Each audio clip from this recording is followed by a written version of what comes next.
یہ کئی عورتیں نماز میں غلطیاں کر رہی ہوتی ہیں، نماز میں کبھی ان کے سر کے بال نظر آ رہے ہوتے ہیں، کبھی کلائیاں نظر آ رہی ہوں گی، یا تو نماز میں کبھی ان کی پاؤں کی پنڈلیاں نظر آ رہی ہوتی ہیں۔ کتنا عضو کھلنے پر نماز ٹوٹ جاتی ہے، ابھی میں آپ کو بتاؤں گا، بڑی توجہ کے ساتھ آپ نے سننا ہے۔ یاد رہے کہ وہ اعضاء جن کو نماز میں چھپانا فرض ہے، ان اعضاء میں سے کوئی ایک عضو اگر اس کا چوتھائی حصہ نماز میں کھل جائے تو اگر اسے فوراً چھپا لیا گیا تو پھر نماز نہیں ٹوٹے گی، لیکن چوتھائی حصہ یا اس سے زیادہ نماز میں کھل جائے اور اتنی دیر تک کھلا رہے جتنی دیر میں ایک رکن ادا کیا جاتا ہے، مثلا رکوع ہی اس نے اس حالت میں ادا کیا کہ اس کے عضو کا چوتھائی حصہ کھلا رہا، تو اس حالت میں اس کی نماز ٹوٹ جائے گی۔ پہلی صورت یہ ہے کہ پورا رکن ہی اس حالت میں ادا کرے، لیکن دوسری صورت یہ ہے کہ اس نے پورا رکن تو ادا نہیں کیا لیکن اتنی دیر تک اس کا چوتھائی حصہ کھلا رہا کہ جتنی دیر میں 3 بار سبحان اللہ کہا جاتا ہے، اتنے وقت تک بھی اگر اس کا چوتھائی حصہ کھلا رہا تو اس میں بھی نماز ٹوٹ جائے گی۔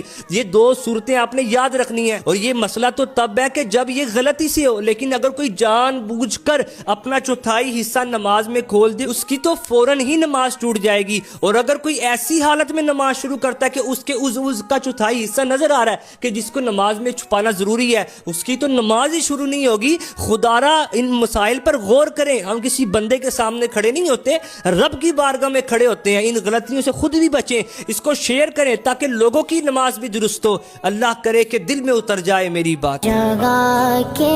تاجدار